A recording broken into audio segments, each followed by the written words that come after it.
Hey, what's the deal, YouTube? It's your girl, Miss Honey.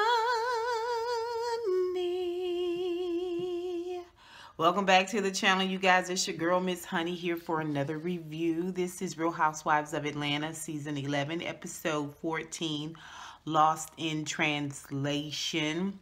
Welcome back to the channel. I hope you guys had a wonderful weekend. Of course, it's Sunday. I want to, before we get going really good, just invite you, if you are new to my channel, to hit that subscribe button and become a member of the tribe. I'd love to have you. We'd love to have you. Shout out to all my honeybees out there. You know, all my tribe members, my family members. Shout out to all you guys. Shout out to everyone that hits that thumbs up button, because you guys know that's like saying, hey, Miss Honey. As well as commenting down below. I appreciate everyone that has come in on my videos. Whenever I do videos, and leave me such warm, encouraging comments. It means a lot to me. Shout out to my girl, Beautiful Soul.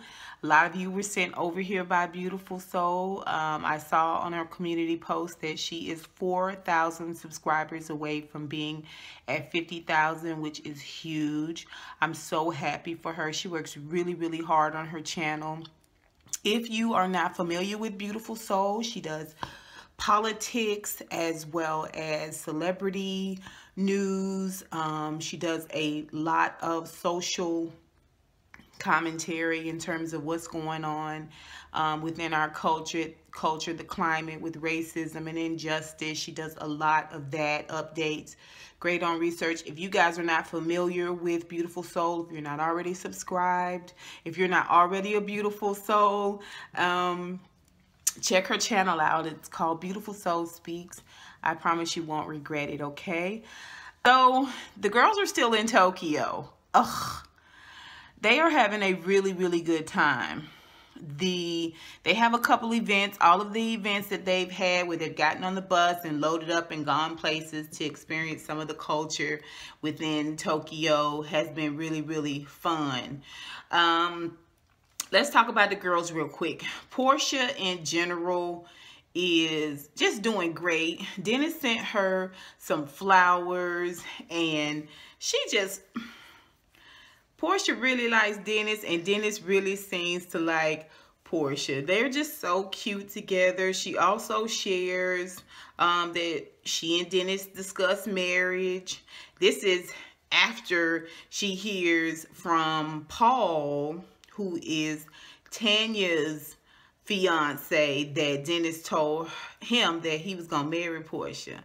You know, so it was just such a cute little moment. And Porsha is good for the show. I like Porsha. I like Porsha's new energy. It's not as aggressive. And even though she's still kind of on the slow bus, Porsha is not being the dodo she was when she was up under Cordell's thumb. You know, she's turned out to be a smart, and she's quite witty as well. Those green screen confessionals, child, she cracks me up, and she brings Nene so much joy. If you're gonna balance out Nene's crazy and aggressiveness, you kind of need Porsha, which is, you know, ironic. Kandi, of course, is hungry and horny as usual. She you know, but she has a moment here on the show where she starts out by talking about how she respects Porsha and Dennis's relationship. She sees that they're trying to build a real family, and she respects that. So shout out to her. We're going into this bachelorette party that Tanya has put together. I thought that she was trying to get Nene to come alongside her and help her. But Nene has got her own thing going on. So Tanya did all this stuff by herself. She put together a beautiful spread, drinks for everyone. And the games were a little, you know, dry. The Japanese stripper was a little dry. You know, but the girls were able to save it. Even though everybody showed up, the only one that didn't show up just dressed kind of... They kept joking Kandi about having grandma pajamas on at this bachelorette function.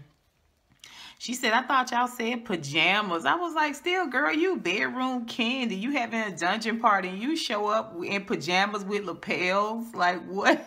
What are we doing here? What's going on? I'm not sure. Anywho, but Kandi ended up, even though she had don't let the granny panties fool you, she ended up kicking the party off. Because like I said, Tanya's games was a little dry. Now, she was put off anyway because when Nene came to the bachelorette shower, she just had a real bad demeanor, and she was putting it all off on Tanya approaching her and not being there to support her and that type of thing. But if I was Tanya, I wouldn't know how to approach you. I really wouldn't, because you don't seem like you're willing to have amicable conversations. So, yeah. But Tanya did the right thing. She kind of rose above it and just kept powering through, even though Nene was walking through there with her butt on her shoulders so bad at that. I was like, it's not even about you, Nene. It's about evil right now. I just didn't get it. She acted like she wasn't going to talk to Tanya. She didn't have no conversation for Tanya. It was only until Grandma Pajamas, Kandi, started bringing out the nasty stuff that Nene loosened up and the party loosened up. Before then, everybody was acting like they was afraid to have a good time because Nene wasn't in the best mood. Like, she really controlled the room with that energy, and Tanya seemed like she was over the top because everybody else was refusing to participate and have fun and just bring that energy because of Nene. Because Nene was the wettest blanket ever. You know, I don't know. Anyway, so yeah, Kandi did a good job getting the whole pickle thing going. The girls, you know, the girls like to be nasty, and the real nasty ones like to shame the timid ones. Like I said, Porsha brings Nene so much joy. She loves it when Porsha gets wound up. And that moment was really what Nene needed to release a little bit of that steam. And we're going to talk about that. Let's see. Yeah, so Tanya's heart was in the right place. She did a good job with Eva's bachelorette party. And after that, they went out. They had an amazing time out, just dancing and hanging out and all of that. So let's talk about Nene. The next morning, after they all go hang out, Nene is home, back in her room, and she trying to call Gregg. She finally get Gregg on the phone. It's kind of dry. It's kind of awkward. They get off the phone. She's so many miles away, and he's there and ailing. They don't even say they love each other. Like, I thought that was odd, but I say I love you all the time. So, you know, consider the source. But Cynthia comes in, and Cynthia is trying to have like a little bit of small talk about having to get up early to make business phone calls for the wine bar because they're so far ahead or behind or whichever one it is, and business. And then he's like, yada, yada, yada. Gregg is upsetting me. And she breaks down. Now, this moment wasn't as authentic as the moment she's going to have later on in the episode, but she starts to cry because Gregg is always the one that's there for her. Y'all know we talked about this. Nene is upset that Gregg is not there to support her, to be the Gregg he normally is for her, because Gregg wait on Nene hand and foot, and she says as much. She says as much. She's just like, Gregg is always the one there to support me and lift me up and nurture me. And, you know, he's my #1 supporter. So I don't have that. And I feel like nobody understands. Nobody's consoling me. I hate it when people say that I'm strong. I'm the strong one. You know, but I need somebody here for me too. I was like, okay. She's having a hard time being selfless. Gregg just want to see about Gregg right now. You know what I'm saying? He really wants to focus on that and have his moment. Okay? But Nene needs a moment. She needs to be heard. She needs to be coddled. And for Tanya not to coddle and lay at her feet, which is what she wants, you know, she doesn't appreciate it. Okay, so we see that Gregg eventually sends Nene flowers, a beautiful bouquet of flowers, and he sends a lovely, lovely note with it. It was just beautifully written, and she breaks down. Like, she doesn't even get a chance to talk about the note per se. It was Eva that read the note, and I don't know how to say it. I was so confused because when she first broke down, I felt like, gosh, this is super, super authentic. Like, I really could feel just how she just kind of, you know, it kind of broke her a little bit to read how much he was talking. I mean, it was just about loving her and her being the one, and she was designed for him, and he just wants to hold her heart in his. I mean, it was the most tender, thoughtful, emotional, passionate, beloved letter ever. Like, it was crazy. Like, I mean, if you go back to like the 1940s when guys used to write girls really beautiful love, like, it was that. It was amazing. And then of course they kind of flipped back through when they first got there, when Nene was still dark skinned and had a wide nose, and that whole, and it just, you see it and you're just like, they really seem like they are in love, like they love each other. It really seemed like that when they put the montage together. But then when she started talking in the confessional about her feelings, it just, I don't know, it comes across as selfish. I'm sorry. You guys can talk about, let's talk about it down below. If there's another way to look at this, and I know that there's lots of ways, but if you honestly believe that it's something different than that, I'm willing to hear that out. I am. You don't have to agree with me. It's okay to disagree. I mean, because I really want to know. But it just seems like, to me, at times, seems like she struggles between two loves, the love of Gregg and the love for herself. Like, for you to even be thinking about ending your marriage, or, this is all I'm going to say about that. I've said all that. I'm going to say I think it's a little selfish. At the same time, I'm going to say this. Nene, your leaving Gregg first will not lessen the absolute heart-wrenching pain you will feel if he leaves you, if he leaves this earth. Your leaving him first will not alleviate that. Just FYI. I'm just putting it out there, FYI. You're leaving Gregg first, you know, with this constant talk of divorcing and ending your marriage. Like, why is that even coming up? Why is that even coming up? Just because he not being there for you, he's acting grumpy, he's being a jerk at times. I mean, you're not able to have sex. Like, you're not supposed to go straight to 60.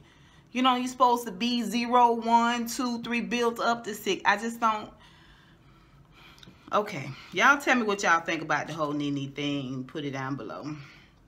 Eva's gonna hang in there. They only got a couple of more days before they get to leave. Her grandfather, even though he's been taken off the breathing machine, he is still hanging in there, you know. And honestly, I wouldn't be surprised if he wasn't waiting for her to get there. You know, sometimes that's how it works. Sometimes that's how transition works. So, yeah. So the ladies go and do this samurai fighting. It was a lot of fun. After the samurai fighting is when Nene, I think, got the flowers and all of that. It was a sad moment. She was really, really crying into that microphone. And then the ladies all go to dinner. And at dinner, it is a really, really good moment. First of all, the dinner setup was beautiful. Everybody kind of wore kimonos except Nene. You know, she was feeling some type of way, but she was feeling a little bit better after having spoken to Gregg. She had a good little bit of girly, nasty fun, and she was able to cry real good and also hear that Gregg loves her. So she was kind of ready to go out and have drinks and have a good time. And the ladies did. They drank up a blue streak. Marlo trying to get in that room the next day. I don't know what party that was from, but that was funny. That was hilarious. That's a good time. That's a good time in my opinion. But Eva wanted to thank everybody for coming, and she wanted to talk about the highs and lows that has happened over, you know, the course of things. And she wanted to go around to all the ladies. Now, they didn't do Marlo and they didn't do Tanya, y'all know, because they don't have peaches. Okay, so Eva's highs and lows was, you know, lows of things that's going on in her family. Of course, the highs, having her baby and getting married. Cynthia's highs, lows was Noelle going off to college, her best friend. And of course, meeting Mike was her high. Kandi was saying that her lows was just the struggle, the constant juggling act it takes to balance work life. And she talked a little bit about some of the stuff Riley was saying about the fact that they shouldn't have more children. But her high was just how great her businesses are doing. She's really blowing up, especially here in Atlanta. You know, Kandi stayed working. Her and Todd are a good duo. So she's doing really great in that area. For Porsha, okay, let's do Shamari. Shamari was the fact that she felt like she was losing her connection with music. That was her low. Her high was, of course, having her twins. And now her and Ronnie gonna do an album together. But y'all know Cephas and Reese. I mean, okay. So Porsha, Nene went last, but she was saying her lows. She don't really want to talk about it. Of course, it's Gregg having cancer and some things that's going on in their marriage, but she didn't really want to talk about it. She never said what her highs were. If she did, they didn't air it. Okay. To me, that says volumes. That you can't find no high at all. Really, Nene? Nothing? You can't say nothing? Okay. All right. So let's double back to Porsha. Porsha was talking about she don't want to dwell in the lows. She feel like she had a period of time where she was stayed in the low. Her high right now is being pregnant, something she's wanted for a very long time, and having Dennis. She said that having Dennis in her life has brought her back to life. It has given her hope, and he has literally put life in her, and that's her high. She said she just wants to be in that moment and enjoy it. And Cynthia was like, I could see how he makes you feel, girl. I could see how you had really, really happy. And Kandi took that moment to be very transparent, very adult. You know, this is great communication. This is great communication. And I have to give Kandi that. I really, really do. I know I can be hard on Kandi, but this was a good moment. This was a good look for Kandi. And I felt like it was authentic. I don't feel like Kandi and Porsha ever really made up and connected until this moment. Reconnected until this moment. So after Porsha said everything she had to say, Kandi says that I want to apologize to you because I misjudged. I really misjudged Dennis. Dennis is a very nice person. I think about when I got with Todd, all the negative stuff they were saying about Todd. And I felt like I don't care what he did in his past. He was perfect for me. And she broke down and started crying. Y'all know Kandi a water baby, just like me. And she just told her, she said, I'm sorry. I feel the shame. I felt bad because he was so nice to me. And I could see how genuinely happy you are and how happy he is with you. And I see that he's a really great guy. And she said, I want to apologize for that. And her and Porsha leaned over the girls and held hands. And Porsha said, I really appreciate that. I really, really appreciate that. He really is a great guy. And they got up and they hugged. I felt like that was the moment that they really reconnected. And I felt like Kandi meant that. She was being authentic. You guys tell me what y'all think about this episode. Next episode, they'll be back at home. Thank goodness we can get out of Tokyo. It was fun. They had a lot of fun moments. That samurai fighting was fun. They looked like they had a great time at the club. They was drunk as Cooter Brown, all of them. And the bachelorette party was good. Y'all tell me what y'all think of this episode. What y'all think about this whole Nene situation? What y'all think? Am I being hard on Nene? you know, as a person that's been a caregiver for Pay and for my own family, I'm always the one to go and see about. I don't know. Maybe I'm asking too much of her. Some people say it has to be a gifting and a calling for you. But I don't know that it needs to be that for somebody that you committed to love and, you know, take care of. I don't know. Y'all tell me what you think. Put it down below. I'm really interested in hearing some of my seasoned honeybees, what y'all think about it. Y'all tell me. Let me know. Put it down below. And until next time, honeybees. Mwah, mwah, mwah.